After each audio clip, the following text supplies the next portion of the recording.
वक्त आने दे बता देंगे तुम्हें हे जालिमों। नमस्कार, मैं हूं रूपेश। आज का मेरा खास विश्लेषण भारतीय समाज के लिए बहुत ही खास असरदार साबित होने वाला है, फिर चाहे वो हिंदू हो, मुस्लिम हो, सिख हो या ईसाई। भारतीय परिवार व्यवस्था को पिछले 90 साल से बहुत ही तेजी से टारगेट किया जा रहा है। आज भारतीय परिवार की मानवता और मानवतावादी परिवार व्यवस्था को देश की सुप्रीम कोर्ट से लेके इस अहम मुद्दे पर खड़ा कर चुकी है इंसानियत को कि आज आप परिवार में देखेंगे किस तरीके से माइंड प्रोग्रामिंग आपके बच्चों की और आपकी बॉलीवुड के माध्यम से की जा रही है। इजराइल का प्रेसिडेंट कैसे अपने स्पीच में मोदी और इस देश की बॉलीवुड का नाम लेकर उसके प्रति समर्पित हो जाता है, और वो वहां से माइंड प्रोग्रामिंग कैसे करते हैं इस देश के प्रधानमंत्री के साथ मिलकर। सबसे पहले आप इस वीडियो को सुनिए। Modi, my dear friend, to seize the future. We want to seize it with you. We believe in you. We believe in Bollywood. We believe in India. We believe in the Israel-India relationship. ये Israel के president Netanyahu जी हैं। इनका समर्पण आप देखिए बॉलीवुड के प्रति कितना है और मोदी जी के प्रति कितना है ना कमाल की बात। मतलब ये मर मिटे हैं ये लोग, कुछ तो राज होगा। अब ये बॉलीवुड के माध्यम से भारत देश की माइंड प्रोग्रामिंग कैसे करना चाहते हैं, इसका उदाहरण देखना है आपको तो आज देख लीजिए। अभी हाल में आप देखेंगे कि एक साथ मिस्टर मम्मी एक फिल्म निकली और गुजरात रिवर में कांग्रेचुलेशन एक फिल्म निकली। इसमें ये लोग क्या दिखाना चाहते हैं कि आज नारी का जो काम होता है बच्चा पैदा करना, अब वो पुरुष भी कर सकता है, गर्भ धारण कर सकता है। इन्होंने स्टोरी क्या बनाई कि कैसे भी करके अब वो लड़की सक्षम नहीं थी तो जो उसका बॉयफ्रेंड था और जो पति था वो बहुत उसके प्रति समर्पित था, तो उसने देखा कि अब बच्चा पैदा करना ही है तो लड़की सक्षम नहीं है, तो फिर इंसान ने ही बच्चा धारण कर लिया। तो इस टाइप की स्टोरी देकर ये भारत के समाज को ये दिखाना चाहते हैं कि अब देखो आप कि अब इंसान भी बच्चा धारण करेगा। पहले उसे नपुंसक बनाया, दवाइयां बेचकर उससे मुनाफा कमाया, इंसान को हीड़ा बनाकर स्पर्म काउंट आज घट गया। इजराइल के खुद ही साइंटिस्ट बोल रहे हैं कि आज 62% पूरे विश्व के लोग नपुंसक हो गए। अब ये सब चीजों के बाद जब वो आदमी हीड़ा हो गया और उसको आप परिवार व्यवस्था की में आप इस ज्ञान को, इस टाइप की माइंड प्रोग्रामिंग को उनके दिमाग में घुसाना चाहते हैं कि अब आप गर्भ धारण भी कर लो, जो काम नारियां करती थी वो आप काम इंसान कर लो, तो किस टाइप का परिवार बनेगा, किस टाइप की परिवार व्यवस्था होगी। इनका प्लान बहुत पहले से चलता है। पहले ये लोग माइंड प्रोग्रामिंग करते हैं बॉलीवुड के माध्यम से। आपने बिक्की डॉनर एक फिल्म देखी होगी, उसके बाद ट्यूब बेबी का कैसे प्रचार हुआ इस देश में। फिर आज आप ये मिस्टर मम्मी आप देख रहे हैं, फिर कुछ समय के बाद ये टेक्नोलॉजी लाकर व्यक्तियों के साथ क्या खिलवाड़ करेंगे। जो आए थे ईस्ट इंडिया कंपनी का रूप लेके भारत में सहयोग करने के लिए, और फिर क्या किया इन्होंने। ये वही लोग हैं जो आज भारत में लॉलीपॉप देकर अपने एजेंटों को नेताओं के रूप में यहाँ बैठाकर कैसे इस देश की माइंड प्रोग्रामिंग करके परिवार व्यवस्था को तार तार करना चाहते हैं। कहने को यूनाइटेड स्टेट अमेरिका है, लेकिन उसको जन्म देने वाली ही इजराइल है। आगे आप देखेंगे न्यू वर्ल्ड ऑर्डर का सबसे बड़ा काम करने के लिए और इस पूरे विश्व को बदलाव की भूमिका में आज जो खड़ा करके रखा है, उसका बैकग्राउंड आप देखेंगे, करेक्शन देखेंगे तो इजराइल को ही पाएंगे। और आज वही इजराइल का प्रेसिडेंट सीधा बॉलीवुड की बढ़ाई कर रहा है और यहाँ मोदी जी की कैसी महिमा गा रहा है। कभी कभी तो ऐसा लगता है कि सुभाष चंद्र बोस भी इतना बड़ा काम नहीं कर पाए थे देश को आजाद के लिए, इतना बड़ा काम मोदी जी ने किया है।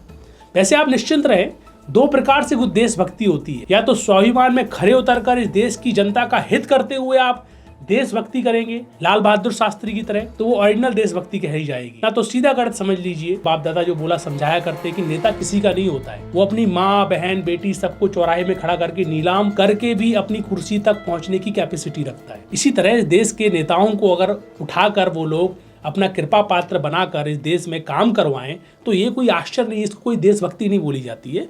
इसका आपको समय पर हाल के हाल प्रमाण देखने को मिलते जाएंगे, और क्या क्या इन्होंने लुटिया डुबाई है और क्या क्या लुटिया ये आगे चल के डुबाएंगे वो भी आपको स्पष्ट दिखने लगेंगे। तो अभी आप आगे बढ़ते हैं। मई सन 2009 रॉयल्स रिपोर्ट ने जो 9 साल के अध्ययन के बाद रिपोर्ट्स निकाली, उसमें क्या था, 30,000 बच्चों का यौन शोषण हुआ था ननों के माध्यम से और पादरियों के माध्यम। कई ऐसे कनेक्शन स्पष्ट रूप से सबूतों के साथ मिले। तो उस समय के पॉप बेनेडिक्ट ने करोड़ों डॉलर खर्च करके इस रिपोर्ट को दबाया। फिर उसके बाद चर्चा की गई कि ये सिलसिला को कैसे रोका जाए। भारत में जैसे हमारे संत लोग ब्रह्मचर्य की बातें बताकर, आप संन्यास में आप देखेंगे ब्रह्मचर्य का पालन करते हुए अपना जीवन निर्वाहन करते हैं, ऐसी ज्ञान और ऐसी शिक्षा तो इनके साथ तो है नहीं, तो पंगे तो बढ़ते रहेंगे, वो चाहे नने बने चाहे पॉप बने। तो फिर उन्होंने क्या किया कि समलैंगिकता का ज्ञान आपस में देना चालू किया कि नन आपस में काम बना ले और पॉप आपस में काम बना ले, या पॉप लड़के लड़के के साथ। फिर इनको वो चीज को कानूनन तरीके से अप्लाई करवाना था पूरे विश्व में, तो भी उसके अकॉर्डिंग कानून बनाए गए। फिर आप देखेंगे कि भारत में भी वैसे ही कानून पारित किए गए, समलैंगिकता वाले कानून पारित किए गए। ये किसकी कृपा से पारित की गए? और आज वर्ल्ड का खास लीडर फ्रांसिस पॉप बोलता है कि होमोसेक्सुअलिटी इज नॉट क्राइम, विश्व की 67 ऐसी कंट्रीज हैं जहां पर होमोसेक्स करना कानूनन अपराध माना जाता है। तो उस पर कैथोलिक बिशप क्या बोल रहे हैं कि homosexuality not a crime. Homosexuality का पाठ पूरे विश्व को सिखाने वाले ये कहे जाते तो पॉप ईसाइयों के हैं, लेकिन काम करते वर्ल्ड इकोनॉमिक फोरम के लिए हैं, उन खास एलिट्स के लिए काम करते हैं जिनका सपना है न्यू वर्ल्ड ऑर्डर लाना, इस देश में जी रही मानवता और चल रही इंसानियत को खत्म करके लोगों को रोबों के रूप में तब्दील करना, उनके लिए ये काम करते हैं। आप देखिए यूनाइटेड नेशन के माध्यम से मिस्र में जो COP 27 की मीटिंग रखी गई थी उसमें इस पॉप को स्पेशल आमंत्रित किया गया था और भारत से हमारे देश के जो मोदी जी हैं उनको भी आमंत्रित करके खास बुलाया गया था। आप देखें कि इस पॉप के साथ हमारे देश के प्रधानमंत्री कैसे गले मिल रहे हैं, टाई अप कर रहे हैं। ये तमाम बातें मेरी उपजाई हैं या मैं किसी से प्रेरित होकर आपकी माइंड प्रोग्रामिंग कर रहा हूँ, ऐसा ही नहीं है। इन्हीं का इंटरनेट है, इन्हीं की गूगल है जो पूरा काम कर रहे हैं इस देश में। आप उन्हीं की गूगल में जाके आप मात्र इतना डालिए VEF प्रेसिडेंट, कोई भी देश का आप डाल लेंगे तो आपको पूरा डिटेल्स मिल जाएगा। आप अपने देश का डालिए, भारत देश के आप डालेंगे तो आपको पूरा दिखेगा कि secret partner world economic forum, पूरा डिटेल्स आ जाएगा। आप पूरा पढ़िए किस तरीके से उन्होंने पार्टनर में ये भागीदार हुए हैं, न्यू वर्ल्ड ऑर्डर लाने के लिए कितने प्रेरित हैं, वहां से पूरा ज्ञान बटोर कर लाते हैं, भारत देश में अप्लाई करते हैं, डिजिटल जगत बनाकर ये आपको क्या देने चाहते हैं और क्या देंगे। आज भारत का समाज बहुत दुखी है। माँ बाप से दूर बच्चे आत्महत्या कर रहे हैं, माँ बाप से दूर जाकर बच्चे लिव इन रिलेशनशिप में बचपन में ही अपनी कमर तोड़ रहे हैं, उनकी आंखों में चश्मे लग जाते हैं, नपुंसकता आ जाती है। जब उनकी शादी करने की उम्र होती है तो अपने आप को दीनहीनता में महसूस करने लगते हैं, तो उनको भी ये लोग संबल देते हैं दवाइयों के माध्यम से। और आज ये लोग किस टाइप का संबल देकर भारत के परिवार को कहां खड़ा करना चाहते हैं, सोचिए इस बात को।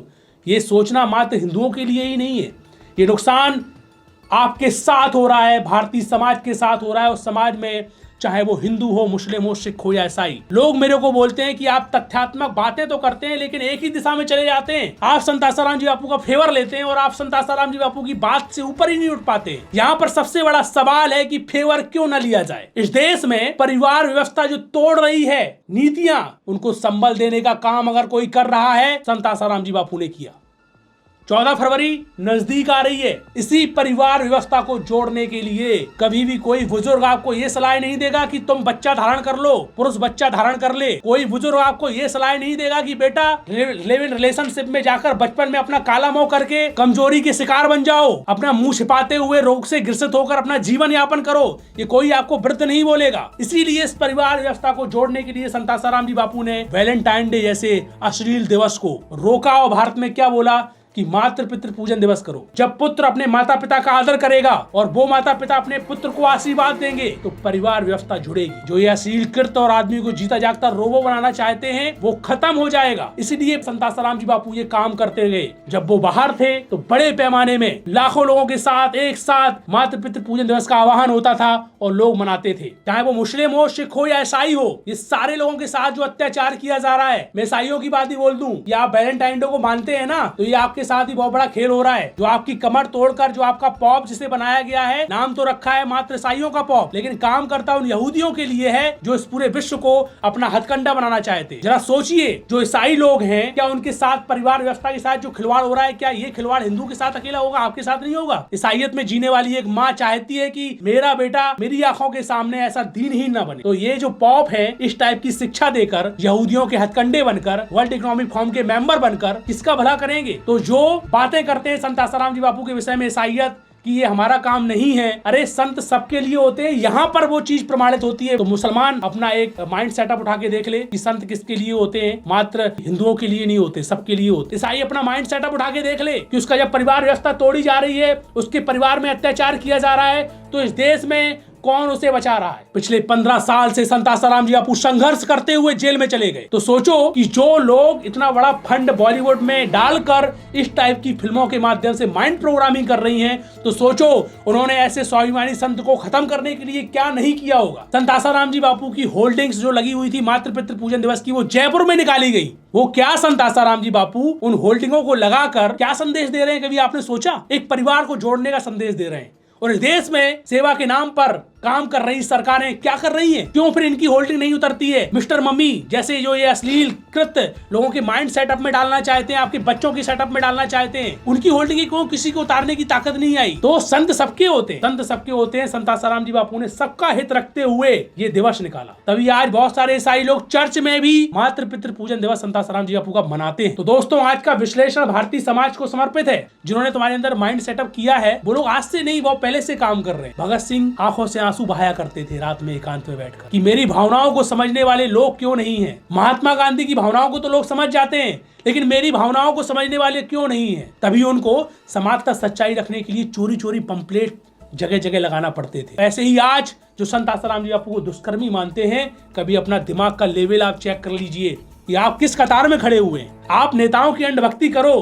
तो कम से कम इतनी भी मत करो कि आपको सच दिखना ही बंद हो जाए। तो संत आसाराम जी बापू को आप मानो, मैं ये नहीं बोल रहा हूँ, लेकिन आप इस चीज को समझें। वो अगर परिवार व्यवस्था को जोड़ने का काम कर रहे हैं तो उसके पीछे कारण क्या है? 14 फरवरी को लोग वैलेंटाइन डे की जगह मातृ पितृ पूजन दिवस मना रहे हैं, तो उसका कारण क्या है? आपके क्षेत्र के इर्द गिर्द भी बहुत सारे ऐसे योग वेदांत समिति और उनके शिष्य होंगे जो 14 फरवरी को मातृ पितृ पूजन दिवस मनाएंगे। तो आप जरूर वहां जाइए, अपनी हाजिरी दिखाइए, क्योंकि आज आप लोग खड़े होंगे तो आप संत आसाराम जी बापू के लिए नहीं खड़े हैं, इस देश में सत्य के लिए आप खड़े हैं। तोड़ रहे परिवार व्यवस्था को जो ताकतें जो अत्याचार कर रही हैं उनके खिलाफ आप खड़े होंगे। तो फिर से नए विश्लेषण के साथ, नए तथ्यों के साथ फिर से मैं मिलूंगा।